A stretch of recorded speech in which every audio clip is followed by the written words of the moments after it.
Graça e paz, querido.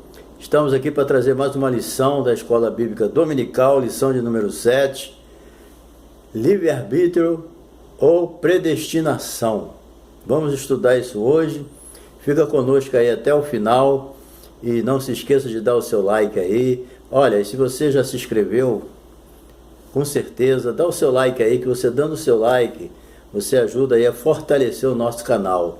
A nossa finalidade aqui é divulgar a palavra de Deus, ok? Nos ajuda aí, dando o seu like, não se esqueça de dar aí o seu toquinho no sininho para você receber novos vídeos, tá bom? Fica conosco aí até o final, Deus te abençoe.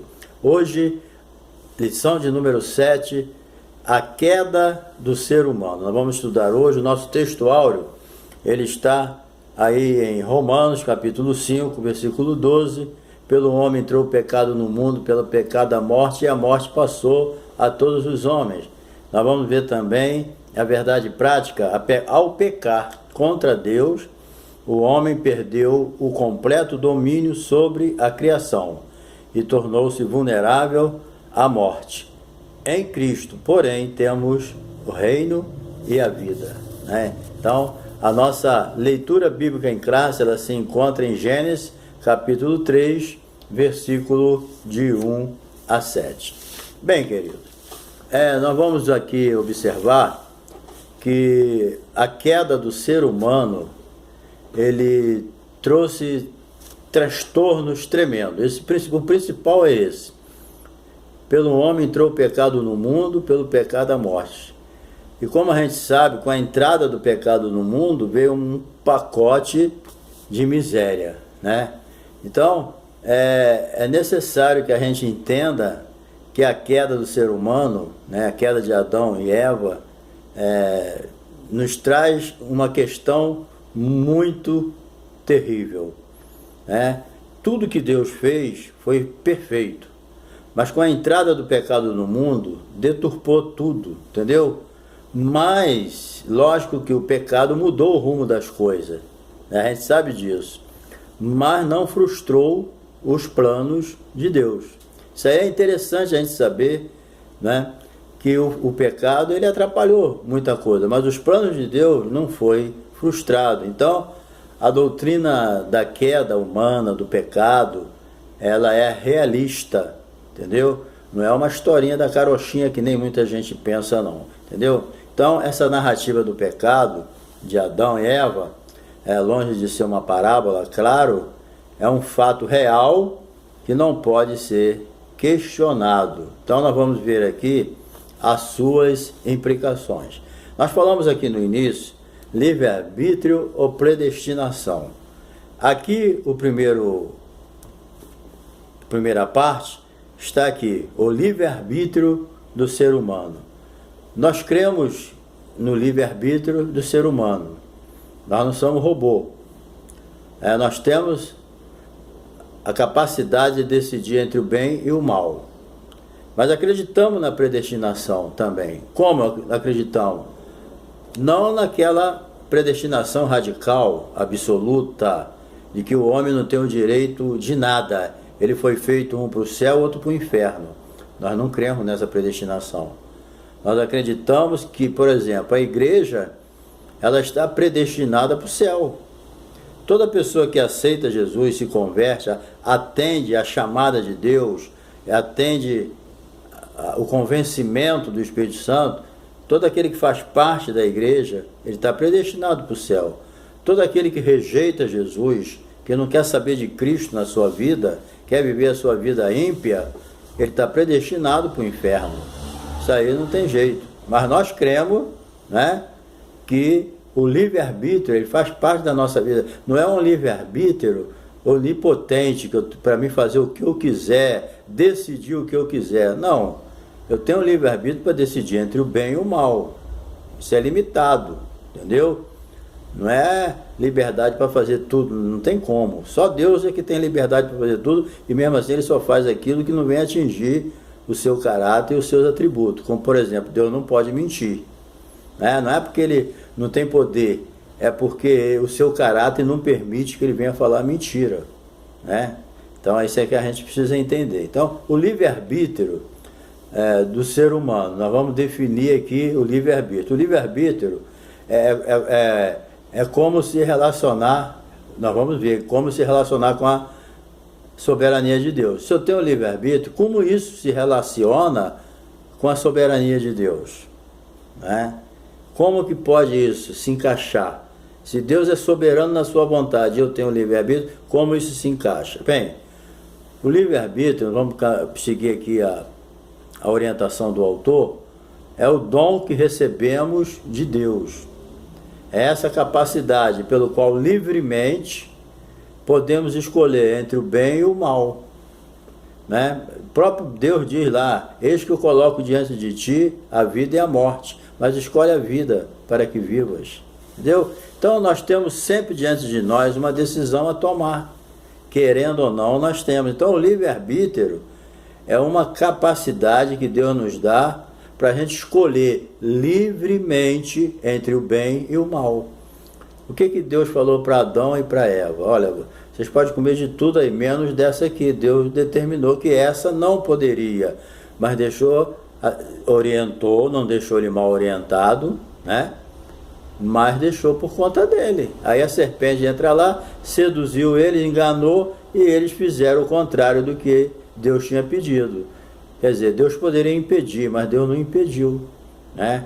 E eles pagaram um preço por causa disso. Então, sem o livre-arbítrio, nós seríamos como robô, até inconsciente da nossa própria existência, certo?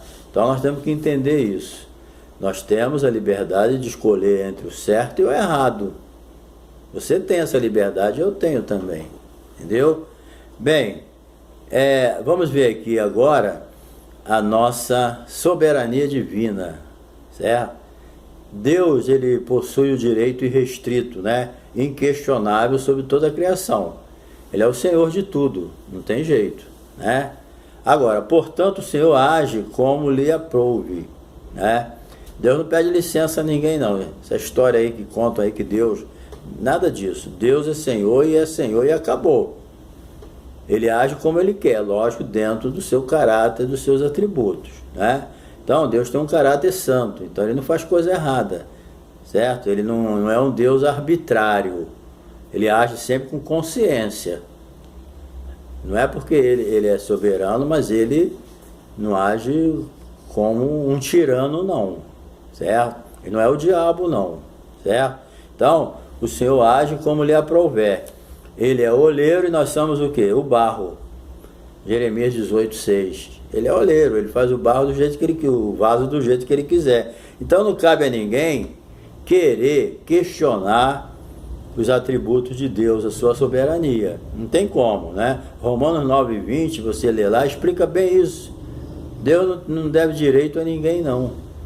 Entendeu? Eu tinha essa ideia também, de que Deus era limitado, ele não podia nada. Deus me mostrou que ele não depende de quem quer, não. De quem quer nem de quem corre, depende dele, certo? Então não cabe a ninguém questionar a soberania de Deus. Ele é Deus, isso aí já é o bastante, certo? Agora, Deus tem caráter, atributos, e todas as suas ações são fundadas nesses atributos. O amor, a justiça, sabedoria, verdade. Então, Deus tem liberdade para agir do jeito que ele quiser, mas sempre dentro dos seus atributos e do seu caráter. Ele é amor. Ele nunca age fora do amor, entendeu? Ele é justiça, ele sempre age com justiça. Deus não faz injustiça com ninguém. Ele não aproveita do seu poder, ele não se aproveita da sua soberania para fazer injustiça com as pessoas, entendeu? Não, ele não faz isso. Ele age sempre com justiça. Isso aí, age sempre com amor. Deus não usa seu poder para mentir, para enganar as pessoas. Deus age sempre embasado na verdade. Entendeu? Isso aí tem que deixar bem claro. Deus age dessa forma. E é dessa forma que Deus quer que nós venhamos a agir também. Entendeu? Nem tudo que Deus faz a gente entende. É muito, né? A diferença é muito grande. Então, nem tudo que Deus faz a gente entende.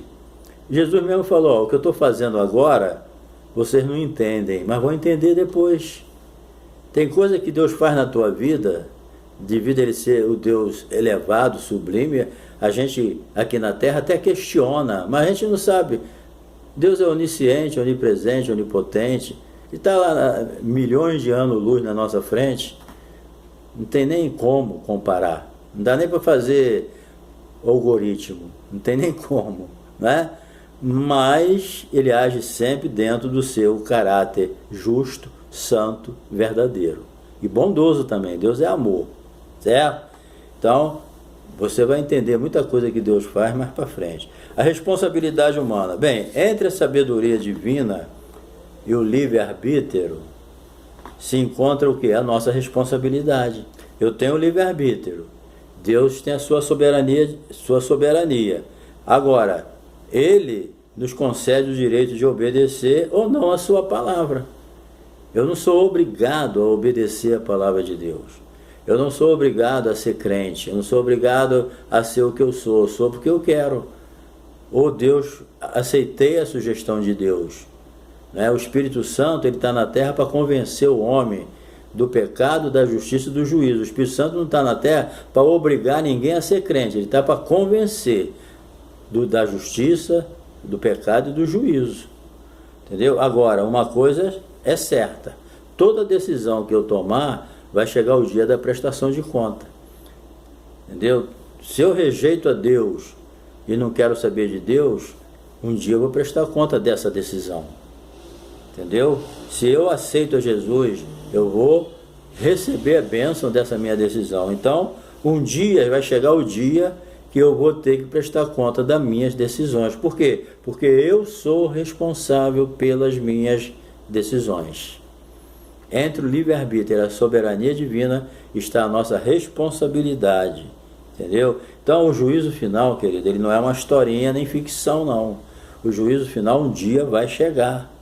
É uma realidade que aguarda todo mundo. Apocalipse, capítulo 20, versículo de 11 a 15. Pode ler. Você vai ver, um dia vai chegar a prestação de conta. Então, muito cuidado. Você tem o direito de escolher o que você quiser, mas um dia você vai prestar conta. Então, toma cuidado nas suas escolhas, tá bom? A soberania divina, ela não anula a nossa responsabilidade. Número 2, a queda, um evento histórico e literal. Bem, devido ao pecado de Adão, surgiu um tremendo conflito entre o livre-arbítrio humano e a soberania divina. Lógico que entrou. Então, vamos ver aqui. Primeiro, a possibilidade da queda. Em sua inquestionável soberania, Deus criou Adão, Eva, livres, permitindo-lhe o direito de obedecê-los ou não. Todo mundo é testado, gente. Os anjos foram testados lá no céu. A terça parte dos anjos seguiu o diabo. Então, eles foram testados, essa parte não passou no teste. E agora Deus está testando os humanos. Somos nós que somos testados. Desde Adão, o próprio Cristo foi tentado. Você quer mais noção do que isso? O próprio Jesus foi tentado. Então, nós temos o direito de obedecer ou não. Deus deu isso para nós. Então, Deus deixou o casal, Adão e Eva, bem esclarecido. Porque Deus, quando Ele exige algo de você ou de mim, Ele deixa bem claro o que Ele quer. Na palavra de Deus, está bem claro o que Ele exige da gente. Deus não exige algo que você não sabe, nem exige algo que você não entende. Entendeu? Então, Adão e Eva estavam bem cientes do que Deus tinha esclarecido a ele. Tanto é que eles falaram para o diabo o que era. Então, Deus deixou bem esclarecido eles. Então, eles não têm que reclamar disso. A respeito da árvore da vida, eles estavam bem conscientes. Está lá em Gênesis 2, 16 e 17. Agora, ignorar a orientação de Deus, eles teriam que arcar com as consequências. Qual foi a primeira consequência? Morte espiritual. Segunda consequência, morte física. Tem jeito não, entendeu? Isso aí vai arcar. Qual é a decisão que tu toma em relação a Deus? Vai dar conta. Não adianta. Pode passar o tempo que for, o juízo vai chegar. Bem, número 2, a realidade da tentação. Bem, Eva deu assunto ao diabo. Esse é o grande problema das pessoas. A Bíblia diz, não dê lugar ao diabo. Dar lugar ao diabo é dar atenção a ele também. Entendeu? Não dá lugar ao diabo, não dá atenção para ele, porque senão você vai fazer igual Eva, vai entrar no esquema dele. Porque é um bicho astuto. Se você der atenção, meu filho, você dança. Entendeu? Então, deu assunto, já era. Deixou-se enganar pela velha e bem arquitetada mentira de Satanás, a possibilidade de ser Deus. Então, o diabo viu ali uma porta aberta, deu atenção. Você deu atenção, abriu a porta, querido. Entendeu? Então o diabo viu ali uma oportunidade tremenda. Então o que ele fez? Pegou aquela confusão ali e apresentou uma grande vantagem para eles. Olha, tudo bem, se vocês obedecerem a Deus, tá bom.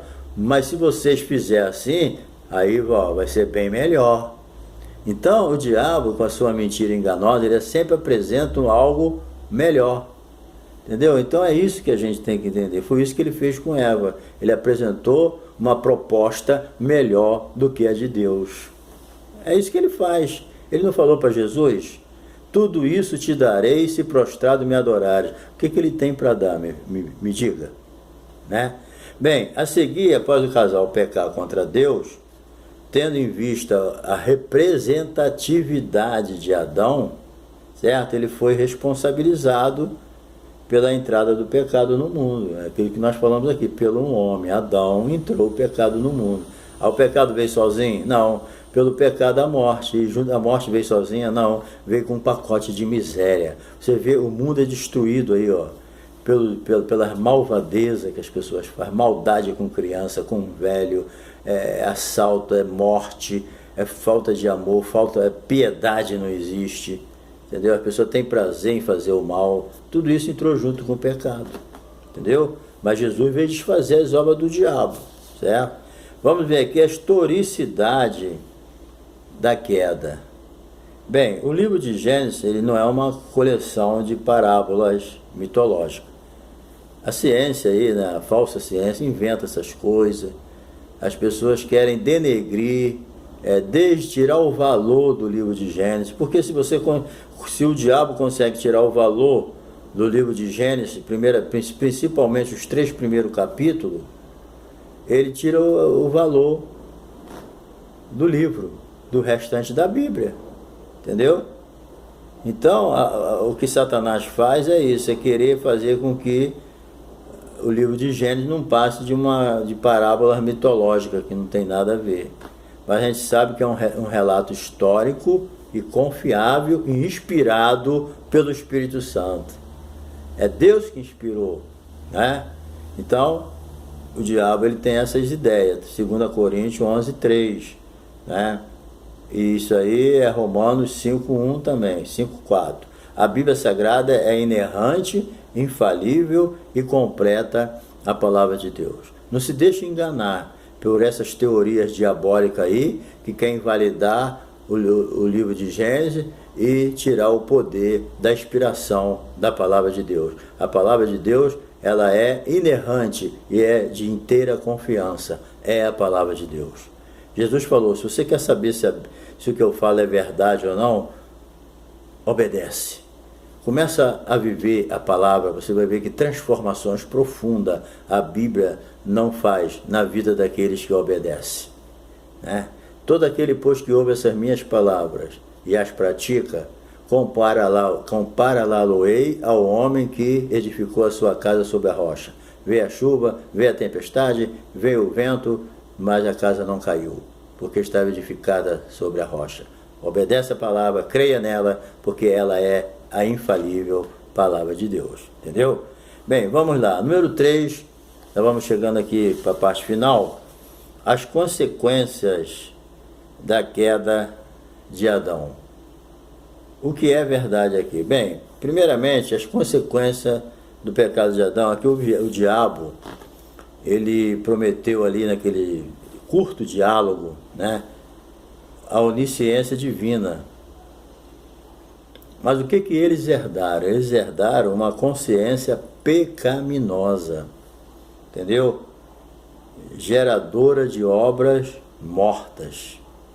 É isso, o pecado só trouxe isso, a desobediência, a iniquidade. Foi uma traição, né? Na verdade, Adão, ele traiu a Deus. criado com tanto amor, recebeu tantas bênçãos, mas ele, na hora que Eva ofereceu para ele aquilo que o diabo tinha já feito, ele não teve coragem de rejeitar. Entre obedecer a Deus, ele preferiu desobedecer, né? Então, foi uma traição terrível. E ele herdou ali o quê? Uma consciência contaminada, pecaminosa de obras mortas. Gênesis 3, versículo de 1 a 6, 2 Tito 1, 15 e Hebreus 9, 14. Obras mortas. Morrendo o homem espiritualmente, só tem um jeito para ele: nascer de novo. E para ele nascer de novo, ele precisa aceitar Jesus. Alguém fala: ah, não, mas Jesus, a gente tem que aceitar Jesus. Deus já nos aceitou na cruz. Ele já morreu de braços abertos. Quem quiser vir a mim, vem. Entendeu? Vinde a mim, todos. Então somos nós que temos que ir agora. O Espírito Santo, ele está na terra, convencendo o homem e levando o homem a Deus. Ninguém pode vir a mim se o Pai que me enviou não o trouxer. E nós somos levados a Deus como? Pelo Espírito Santo. Entendeu? Agora, Deus não vai obrigar, é convencer. Procura entender essa palavra convencer. Convencer não é obrigar, tá? Tem gente que não se deixa convencer. Eu conheço pessoas que falam para mim mesmo: olha, Jesus é bom para você, mas para mim não serve. Eu não quero. Eu já vi pessoas criadas no Evangelho e falou para mim: eu prefiro o inferno. O inferno para mim é melhor. Não quero saber de céu, não. Disse para mim.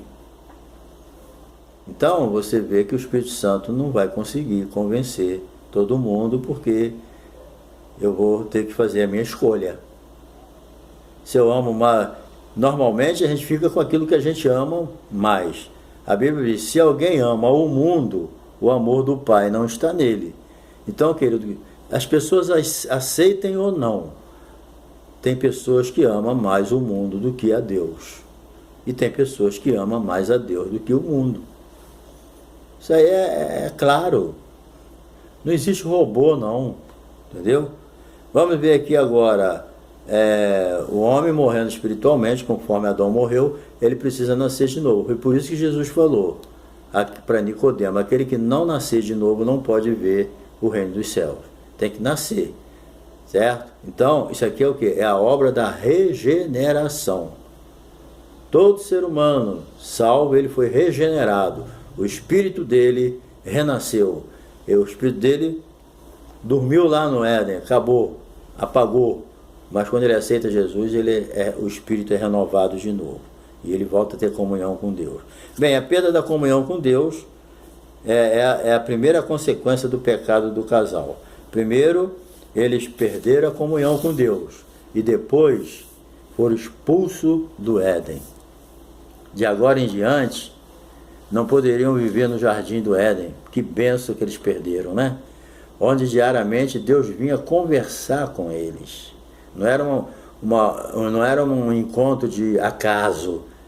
Já virou uma rotina. Todo dia Deus vinha conversar com Adão e Eva. Havia um diálogo, né? Mas foram expulsos do Éden. Acabou a conversa, acabou o assunto, certo? Eles não mereciam mais viver no Éden, ok? Apesar de tudo, Deus também manteve o amor, né? A Bíblia diz que Deus, daí em diante, ele começou a mudar. Agora é pela fé. Ele vinha pessoalmente, agora não. Agora a nossa comunhão com Deus é pela fé. Sem fé é impossível agradar a Deus. Eu não vejo mais Deus como Adão via, mas eu tenho fé, acredito. Hoje é pela fé, para que todo aquele que nele crê, que tenha fé, não pereça, mas tenha a vida eterna. Então existe um mediador eficaz entre Deus e os homens, Jesus Cristo, homem, certo? Esse é o verdadeiro Deus e o verdadeiro homem. Jesus é aquele que segura na mão de Deus porque é Deus, e segura na mão dos homens porque é homem, e ele faz o elo entre Deus e os homens, certo? Número 3 aqui é a transmissão do pecado à espécie humana. Bem, sendo Adão pai de toda a raça humana, né? o seu pecado alcançou todos os homens. Romanos 3:23, todos pecaram, né? Então, aquilo que a gente chama de pecado original, que eu considero o pecado herdado, que você nasce pecador, né? Contaminou toda a humanidade. Todo mundo nasce pecador, porque todo mundo herda o pecado original de Adão. Agora, inclusive até os recém-nascidos, né? Na fase da inocência, ele já traz consigo essa semente, ok? Embora a criança na fase da inocência não tenha assim a experiência do pecado, não praticou o pecado, né? Ela já traz o pecado herdado, certo? E com o tempo ela vai crescendo, do pecado herdado original ela vai passar a praticar. Mas até na idade da inocência ela não praticou o pecado ainda, mas já tem o pecado herdado, né? O original. Então, tanto herdado como praticado, somente em Jesus a gente pode vencer tanto o pecado original, o herdado, como o experimental, o praticado. Jesus morreu na cruz do Calvário, certo? Tanto por um como por outro. Jesus selou a situação, ok? Bem, número 4 aqui, a enfermidade da terra. Romanos 8:22 fala bem sobre isso. Deus pronunciou um juízo tremendo nas costas de Adão. Maldita é a terra por sua causa, certo? A terra adoeceu e tudo agora é com luta, com sofrimento. Trabalhar sempre foi a vontade de Deus para a vida do homem, certo? O trabalho não é resultado do pecado, entendeu? Porque o próprio Jesus falou, meu pai trabalha até agora e eu trabalho também. Então, isso aí é uma coisa que não tem nada a ver. Só que o trabalho ficou estressante, né? O trabalho é com luta, com sofrimento, não é fácil. Mas não era da forma que Deus queria, né? Mas o pecado traz esses problemas. Não teve jeito, certo? Então o pecado ele trouxe muita coisa para a terra adoeceu com terremoto, com inundações, com fome, tremores. E a grande tribulação, né? Após a grande tribulação, é que Jesus no milênio, ele vai mudar esse quadro e a terra será restaurada por 1000 anos. Ok? Bem, capítulo final 5 aqui, diz a morte física, para encerrar. O homem, ele não foi criado para experimentar a morte física. Por isso que a morte, para quem está vivendo normalmente, né, está consciente, a morte é uma coisa muito estranha. A morte não é uma coisa boa, entendeu? Por quê? Porque a morte no nosso sistema é um corpo estranho, porque Deus não fez o homem para morrer. Deus fez o homem para viver eternamente. Então pelo homem entrou o pecado e o pecado entrou com a morte. Um corpo estranho. Então é por isso que a morte ela traz tristeza, traz dor. E a Bíblia diz que a morte é o último inimigo que Deus vai vencer, Jesus vai vencer, né? Jesus paulatinamente está vencendo todos os inimigos e o último vai ser a morte, certo?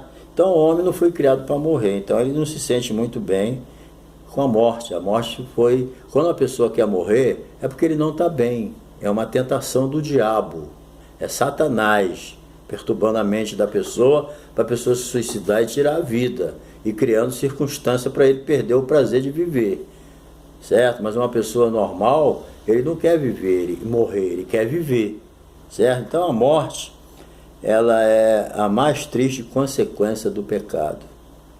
A pior morte que alguém pode experimentar, sabe qual é? É a segunda morte. O que é a segunda morte? É a separação eterna de Deus, certo? É o lago de fogo, é a segunda morte. Primeiramente o homem morre fisicamente, depois ele morre espiritualmente, certo? Quando ele morre fisicamente, ele vai ou vai para o paraíso ou vai para o Hades. Mas a morte eterna é o lago de fogo, é a pior morte que tem. É a separação eterna da pessoa de Deus, entendeu? É a segunda morte, tá? Lê Apocalipse capítulo 21, né? Versículo 20, capítulo 20, versículo 6. Você vê lá o final do Apocalipse e traz bem algo sobre a morte eterna. Então, quando nós recebemos Jesus, isso aqui que é importante, como Salvador, né? Aí a morte morre. Entendeu? Porque Jesus falou assim: eu sou a ressurreição e a vida. Quem crê em mim, ainda que esteja morto, viverá. É isso, querido. Jesus é a solução de todos os problemas, até para a morte. Entendeu? Então, que Deus te abençoe. Guarda essa lição no teu coração. Que bênção de lição. Eu gostei muito dessa lição, tá bom? Que Deus te abençoe. Dê uma boa aula. Não perca a escola dominical essa semana. Esteja lá em nome de Jesus. E se você não se inscreveu, se inscreve. E cada like que você dá no meu canal, você fortalece ele e me anima e me ajuda a continuar dando esses estudos, tá bom? E dá o teu toquinho no sininho lá. Um abraço e Deus te abençoe, tá?